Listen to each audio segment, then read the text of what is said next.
Ito ang New Guinea, isa sa pinaka-misteryoso at kakaibang isla sa mundo. Matatagpuan ito malapit sa Ecuador, pero sa mga mapa, madalas mukhang maliit dahil sa paraan ng pagguhit ng mundo sa flat na mapa. Pero sa totoong buhay, napakalaki nito. Ito ang pangalawang pinakamalaking isla sa mundo, sunod lang sa Greenland, at halos magkapareho pa ang laki nila. Kung ilalagay mo ito sa Europa, aabot ito mula England hanggang Romania. Kung ilalagay mo naman sa Amerika, mula New York hanggang Texas, mas malaki ito kaysa sa iniisip ng karamihan. At mas hindi pa gaanong kilala. Halos 80% ng isla ay natatakpan ng makapal na kagubatan. Isa ito sa pinakamalalaking rainforest sa mundo, sunod sa Amazon at Congo. Kaya tinatawag ito ng ilan na pangalawang Amazon. Pero hindi lang kagubatan ang meron dito. Mabundok din ang isla. Ang hanay ng bundok sa gitna nito ay halos kasing laki ng Rocky Mountains. At dito matatagpuan ng ilan sa pinakamataas na bundok sa kahit anong isla sa mundo. Dahil sa kombinasyon ng makapal na gubat at matataas na bundok, marami pa ring lugar ang hindi pa nararating ng tao. Hanggang ngayon, sa loob pa ng makabagong panahon. At may mga bagay na matatagpuan dito na hindi inaasahan. Tulad ng yelo. Oo, yelo. Pero bago tayo magsimula, huwag kalimutang i-like ang video na ito. Malaking bagay na ito para sa aming mga content creator. Maraming salamat at ngayon simulan na natin. Sa isang tropical na isla, sa kanlurang bahagi ng isla na sakop ng Indonesia, may mga natitirang glacier. Matatagpuan ito sa bundok na tinatawag na Puncak Jaya. Ito ang pinakamataas na punto sa isla at isa rin sa pinakamataas na bundok sa buong mundo na nasa isla. Dahil sa taas nito bumababa ang temperatura at ang ulan ay nagiging niebe, nakalaunan ay nagiging yelo. Ito ang tinatawag na tropical glacier, isa sa iilan sa mundo. Noong unang nakita ito ng isang Dutch explorer noong 17th century, hindi siya pinaniwalaan. Paano nga naman magkakaroon ng yelo malapit sa Ecuador? Inabot ng halos 300 taon bago ito napatunayan. Pero ngayon may mas malaking problema. Unti-unti itong nawawala. Noong 19th century, malawak pa ang yelo. Pero pagdating ng modernong panahon, lumiliit na ito. Noong 2018, halos wala na.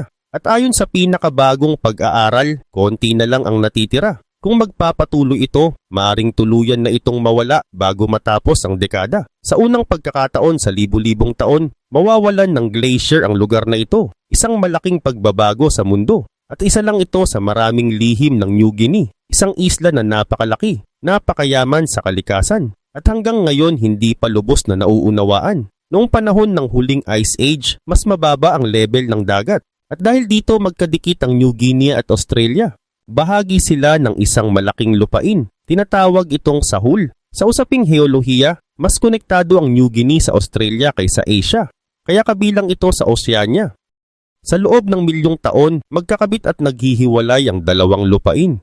Hanggang sa tuluyang maghiwalay dahil sa pagtaas ng dagat mga 8,000 taon na ang nakalipas. Dahil dito maraming hayop sa New Guinea ang katulad ng nasa Australia. Tulad ng mga marsupial. At may haka-haka pa na baka may mga hayop sa Australia na nawala na pero buhay pa rin sa loob ng gubat ng New Guinea at posible iyon dahil hanggang ngayon patuloy pa rin ang pagtuklas ng bagong species dito. Pangalawa ang New Guinea sa buong mundo pagdating sa dami ng bagong natutuklasang species. Libo-libo na ang nadagdag mula pa noong 2010. Karamihan ay maliliit na organismo, mga halaman, mga insekto, mga gagamba. Pero paminsan-minsan may malalaking sorpresa. Noong 2025, unang beses na nakuhaan ng larawan ang isang malaking daga sa kabundukan. Isang mabalahibong hayop na mahaba at mabigat. Dati, alam lang ito sa mga specimen sa museo. Ngayon, alam na buhay pa ito. Isa pang halimbawa ang tree kangaroo. Isang hayop na akala ay nawala na, pero nakita muli noong 2018. At noong 2023, may isa pang kahangahangang pagtuklas. Isang kakaibang hayop na parang hedgehog. Matagal nang iniisip na wala na, pero nakuhaan ito ng video ng patago. Ibig sabihin, may mga hayop pa na hindi pa natin nakikita at hindi madali ang paghahanap. Napakahirap ng kapaligiran. May mga mananaliksik na nasugatan habang naghahanap. May nalaglag sa kuweba, may naputulan ng buto, may dumikit pang linta sa mata ng isa sa kanila. Ganun kahirap. Pero kahit ganoon, tuloy pa rin ang paghahanap. Dahil may posibilidad na may mas malalaking lihim pa ang nagtatago. Isa sa pinakakapanapanabik ay ang tinatawag na Tasmanian tiger. Isang mabangis na hayop na kahawig ng aso. Pero hindi ito aso. Isa itong marsupial. Dati matatagpuan ito sa buong Sahul. Pero nawala ito sa Australia at New Guinea libu-libong taon na ang nakalipas. Nanatili lang ito sa Tasmania. Hanggang sa panahon ng mga Europeo. Doon itinuring itong peste at hinuli hanggang sa tuluyang mawala. Pero may tanong pa rin hanggang ngayon, paano kung hindi talaga ito nawala? Paano kung may natitira pa sa loob ng malalim at hindi pa nararating na bahagi ng New Guinea? Isang isla na hanggang ngayon ay hindi pa lubos na nauunawaan at baka may mga lihim pa itong itinatago. Dahil sa pagdating ng mga tao mula Europa, itinuring nilang peste ang Tasmanian tiger. Nagpatupad ang gobyerno ng gantimpala para sa bawat mahuhuli at unti-unti nawala ang kanilang bilang hanggang sa tuluyang mawala. Ang huling kilalang buhay na Tasmanian tiger ay namatay noong 1936 sa isang zoo sa Tasmania at mula noon wala nang napatunayang nakita. Opisyal itong idineklarang wala na noong 1982 pero may isang tanong na nananatili. Paano kung hindi talaga ito nawala? Dahil sa laki ng New Guinea, sa hirap nitong galugarin, sa kapal ng gubat at taas ng bundok at dahil alam nating dati itong tirahan ng hayop na yon, may maliit na posibilidad na baka may natitira pa, nakatago, sa mga lugar na hindi pa nararating ng tao. At hindi lang yun ang nangyayari. Ang isla ay hati sa dalawa. Sa kanluran ay sakop ng Indonesia. Sa silangan ay ang bansang Papua New Guinea. At may kakaibang bagay tungkol dito. Ito ang tanging bansa sa mundo na hindi sigurado kung ilan ang tao nito. Oo, hindi eksaktong alam. Ayon sa pinakahuling bilang, mahigit 10 milyon ng populasyon. Pero maraming nagsasabi na mali ito dahil sa dami ng problema sa pagkuha ng datos. May mga lugar na hindi naabot, may mga dokumentong nawala, may mga issue sa transportasyon, at may mga komunidad na napakahirap puntahan. Karamihan sa mga tao ay nakatira sa loob ng isla, sa mga lugar na halos marating lang sa eroplano o helicopter. Dahil dito mahirap bilangin ang lahat. May pag-aaral pa na nagsasabing mas malapit sa 17 milyon ang totoong bilang. Ibig sabihin posibleng milyon-milyong tao ang hindi naisama sa opisyal na bilang. Isipin mo yun, isang bansa na posibleng hindi alam ang milyong mamamayan nito. Isa itong bagay na bihirang mangyari sa modernong panahon. May isa pang kakaibang bagay. Magkaiba ang dami ng tao sa silangan at kanluran ng isla. Mas maraming tao sa silangan, kahit halos pareho lang ang laki ng lupain. Bakit? Dahil sa pagkakaiba ng kalikasan. Sa ibang bahagi ng mundo, mas maraming tao sa mababang lugar. Pero dito kabaligtaran. Ang mababang lugar ay puno ng makapal at mapanganib na gubat, mainit, maraming sakit, at mahirap tirhan. Samantalang sa kabundukan, mas malamig, mas ligtas, mas angkop para sa pagtira at pagtatanim. Sa kanlurang bahagi, matatarik ang bundok, bigla itong bumababa papunta sa gubat. At ang baybayin ay puno ng latian, mahirap tirhan. Pero sa silangan, iba ang itsura. May mga kapatagan sa pagitan ng mga bundok, mas angkop para sa agrikultura. Mas maraming tao ang nakatira roon. At ang mga bundok ay umaabot hanggang baybayin, kaya nagkaroon ng mga natural na daungan. Dito umusbong ang mga lungsod, tulad ng Port Moresby at Lae. Sa huli, ang New Guinea ay hindi lang basta isla. Isa itong lugar na marami pang hindi natutuklasan. Mula sa mga hayop na akala ay wala na, hanggang sa mga taong hindi pa lubos na nabibilang. At hanggang ngayon marami pa itong lihim na hindi pa nalalaman. Isa ito sa dahilan kung bakit limitado ang kontrol ng gobyerno sa Papua New Guinea sa labas ng mga lungsod. Napakahirap makarating sa ibang lugar. Halos imposibleng puntahan ng marami sa mga komunidad. Isa pang dahilan kung bakit mahirap malaman ang totoong bilang ng tao sa bansa ay ang napakataas na pagkakaiba-iba ng wika at grupo ng tao sa isla. Sa buong New Guinea, mahigit 1,000 magkakaibang wika ang sinasalita hanggang ngayon. Ibig sabihin, halos isa sa bawat 7 wika sa buong mundo ay matatagpuan dito. Sa Papua New Guinea pa lang, may higit 800 wika na ginagamit at karamihan sa mga ito ay hindi magkakaugnay. Dahil dito ang Papua New Guinea ang may pinakamaraming wika sa buong mundo. Halos doble pa kaysa sa India, kahit mas maliit ang laki ng bansa. Dahil sa mga bundok at makakapal na gubat, sobrang hiwa-hiwalay ang mga komunidad. Hanggang kamakailan lang may mga grupo na hindi pa alam na may ibang tao pala na nakatira ilang kilometro lang ang layo. Dahil sa hirap ng kapaligiran, hindi kailanman nagkaroon ng isang malakas na sentral na pamahalaan sa buong isla. Sa ibang bahagi ng mundo, nagkaroon ng iisang dominanteng wika dahil sa ganitong sistema. Pero dito hindi iyon nangyari. Kaya nagkaroon ng daan-daang magkakahiwalay na grupo na bumuo ng sarili nilang wika sa loob ng libu-libong taon. Sa kasalukuyan, may dalawang pangunahing wika na ginagamit para magkaintindihan ng iba-ibang grupo. Ang una ay Tok-Pisin, isang wikang hango sa English. Ang isa naman ay Hiri-Motu, isang katutubong wika. Pero kahit ang dalawang ito ay hindi pa rin alam ng kalahati ng populasyon. Kaya nananatiling mahirap ang komunikasyon sa pagitan ng maraming grupo. May mga salitang galing sa English na naging kakaiba ang anyo sa Tok-Pisin. Halimbawa, ang paraan nila ng pagsasabi ng mahal kita. Parang literal na ibig sabihin ay ako mahal ikaw. At hindi pa kasama dito ang bilang ng mga tribo sa New Guinea na hindi pa nakakausap hanggang ngayon. Maaaring may sarili silang mga wika na hindi pa natin naririnig, na hindi pa natin naiintindihan. Ibig sabihin kahit sa modernong panahon, may mga bahagi ng mundo na marami pang hindi nalalaman. Pinaniniwalaan na wala ng ganap na hindi pa nakakausap na tribo sa silangang bahagi ng isla. Sa Papua New Guinea, mas marami na kasing tao roon. Mas madalas ang koneksyon sa labas. Pero sa kanlurang bahagi ng isla na sakop ng Indonesia, pinaniniwalaan na may ilan pa. Sa simula ng ika-21 siglo, tinatayang may humigit kumulang 40 tribo na hindi pa nakakausap. Matatagpuan sila sa malalayong kagubatan ng kanlurang New Guinea. Isa ito sa may pinakamataas na bilang sa mundo. Pangalawa lamang sa Amazon sa South America. Pero sa paglipas ng mahigit 20 taon, nagbago ang sitwasyon. Dahil sa pagpasok ng pamahalaan, mga misyonaryo, turista at mga content creator, nabawasan ang bilang. Ayon sa mga pag-aaral, nasa 2 hanggang 10 na lang ang natitira. At karamihan sa kanila ay may alam na tungkol sa mundo sa labas. Pero pinipili nilang manatiling hiwalay. Sila ang ilan sa mga huling grupo na nagpapanatili ng sinaunang pamumuhay, tumangging makisalamuha. Isang proseso na tumagal na ng libu-libong taon. Ayon sa ebidensya, ang mga unang tao sa New Guinea ay dumating mga 60,000 taon na ang nakalipas. Isa ito sa mga pinakaunang paglipat ng tao mula Africa. Ibig sabihin, ang mga katutubong tao dito ay kabilang sa pinakamatatandang populasyon sa mundo. May pagkakahawig sila sa mga Aboriginal sa Australia at iba pang grupo sa rehiyon. Pero kahit magkahawig ang itsura, hindi sila malapit na kamag-anak ng mga taga-Africa. Sa katunayan, mas malapit pa ang mga European sa mga African kaysa sa kanila.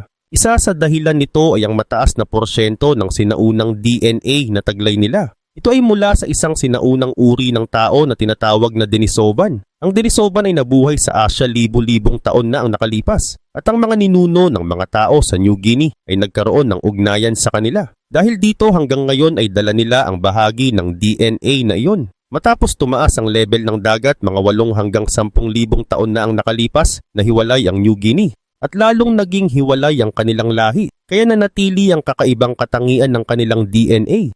Sa kasalukuyan, karamihan sa kanila ay may 4 hanggang 7% ng kanilang genes na galing sa Denisovan. At may ilang komunidad sa kabundukan na umaabot pa sa 12%.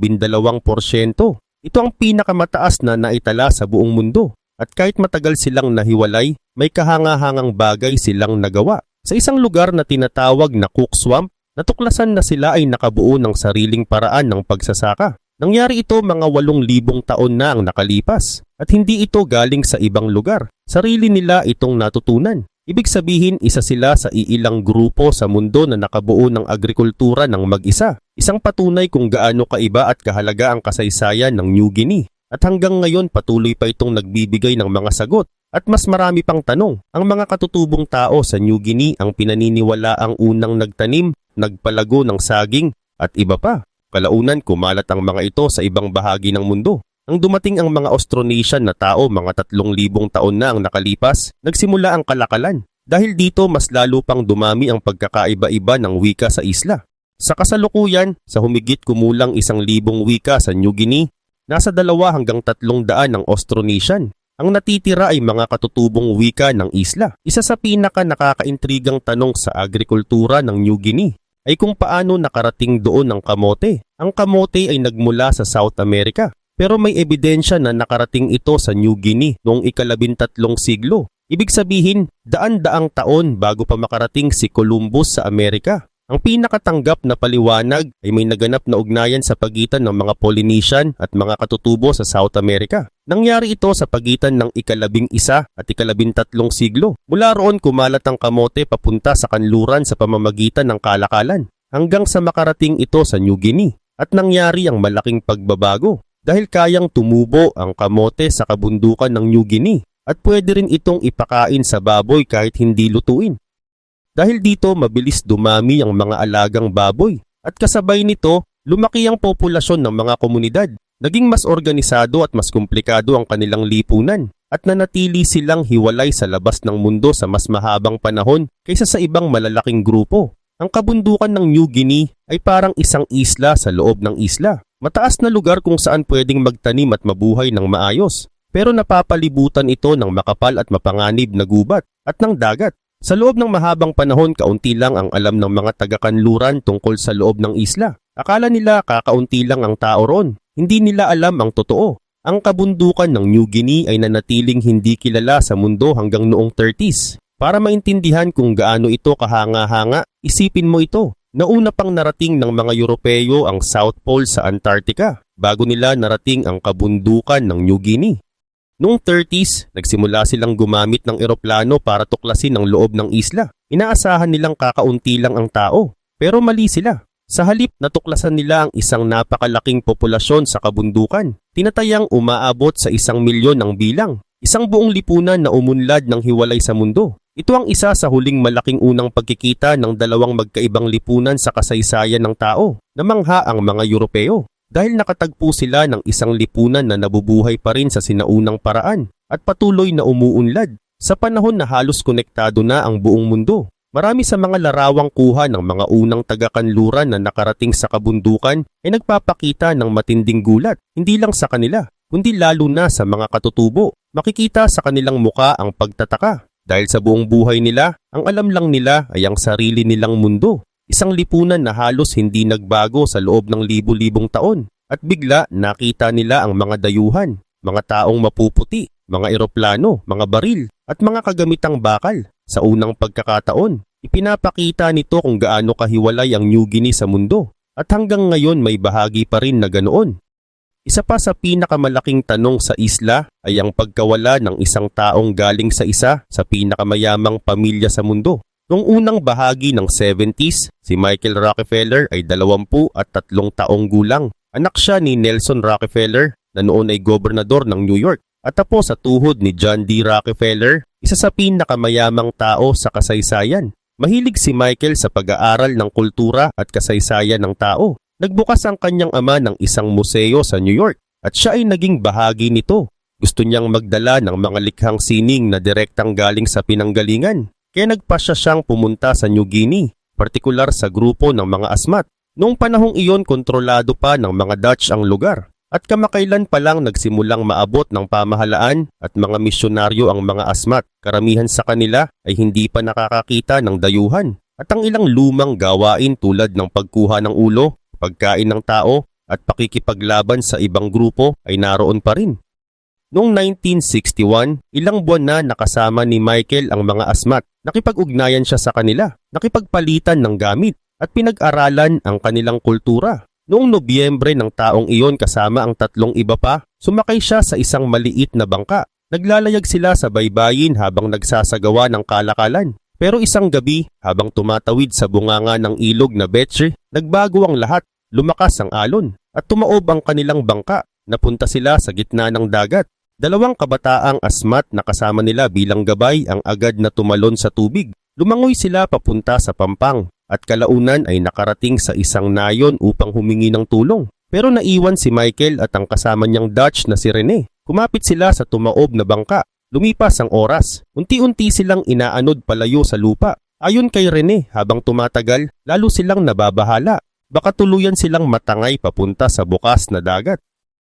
Sa huli, nagpasya si Michael. Hinubad niya ang kanyang mga damit at naglagay ng 2 lalagyan sa kanyang baywang para hindi lumubog. Sinabi niya na susubukan niyang maabot ang baybayin at tumalon siya sa tubig. Umaga yun at ang layo ng kanyang lalanguyin ay napakalayo.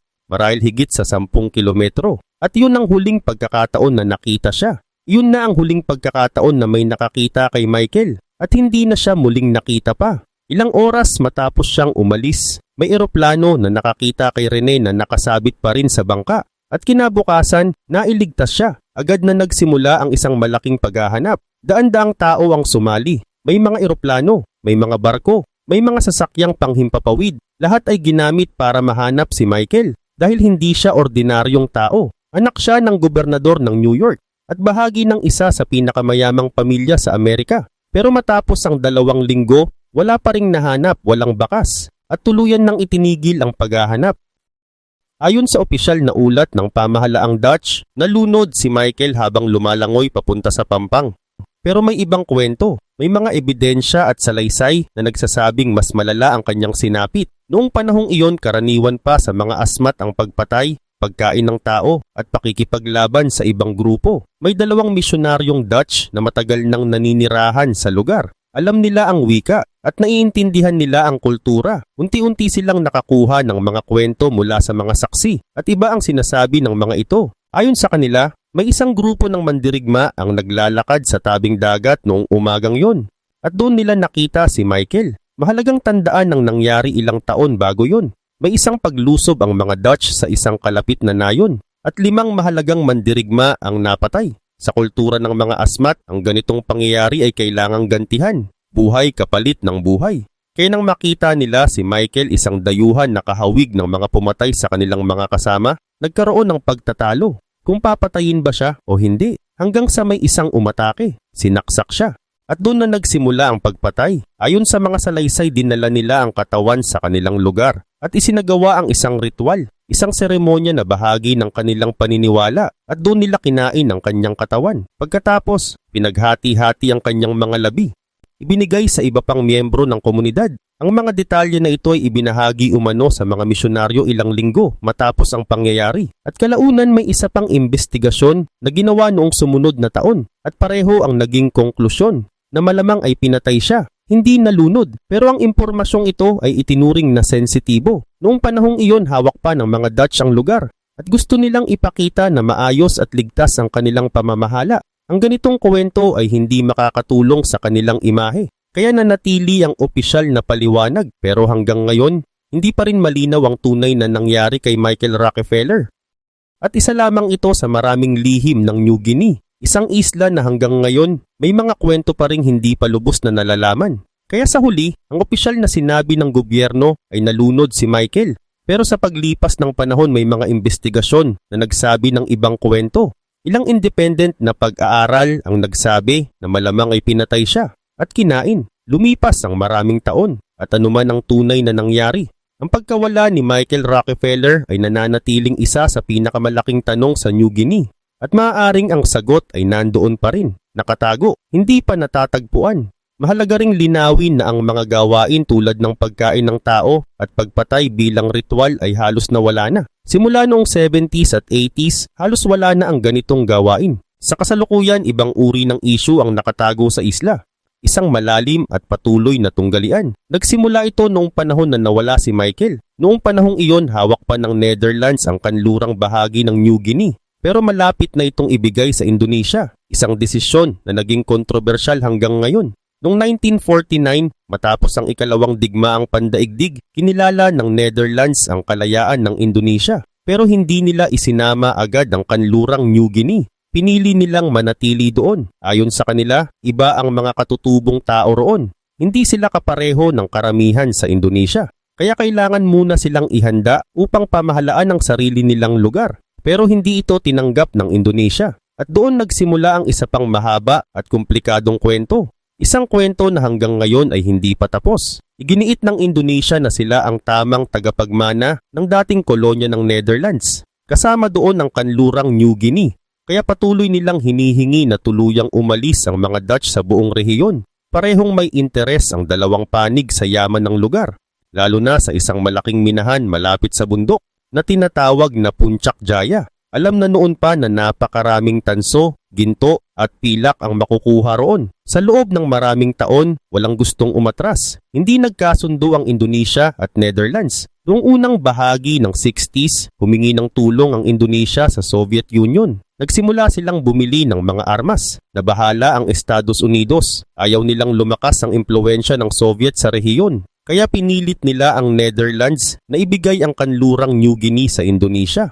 Ito ang sitwasyon noong nawala si Michael Rockefeller noong 1961. At ito rin ang dahilan kung bakit naging sensitibo ang buong usapin. Sa huli, mas pinili ng Estados Unidos na suportahan ang Indonesia. Mas mahalaga ito sa kanila sa gitna ng tensyon ng mundo noon. Noong 1962, pumayag ang Netherlands na ilipat ang kontrol sa isang pansamantalang pamamahala ng United Nations. May pangako na magkakaroon ng botohan para malaman ang kagustuhan ng mga tao. Pumasok ang militar ng Indonesia sa lugar at noong 1969, isinagawa ang botohan.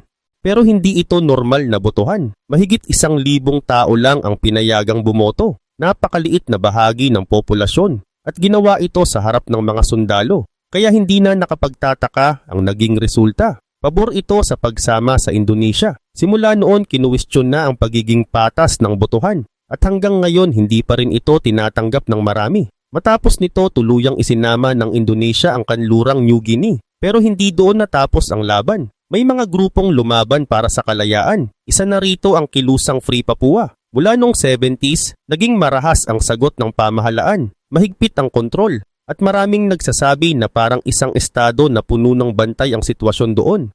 Ang simpleng pagpapahayag ng saloobin ay maaaring parusahan. Kahit ang pagtataas ng watawat ng kilusang kalayaan ay itinuturing na krimen at maaaring humantong sa mahabang pagkakakulong. Sa loob ng maraming taon, mahigpit ding kinontrol ang pagpasok sa lugar. Pinipigilan ang mga mamamahayag, mga mananaliksik, at kahit ang ilang opisyal mula sa ibang bansa.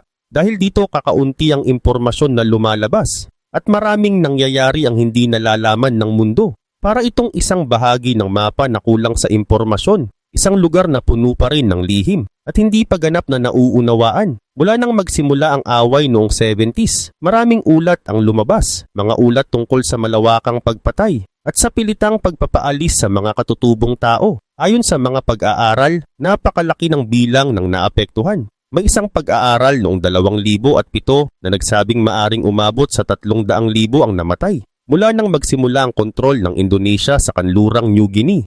May isa pang ulat mula sa isang kilalang paaralan ng batas noong 2004.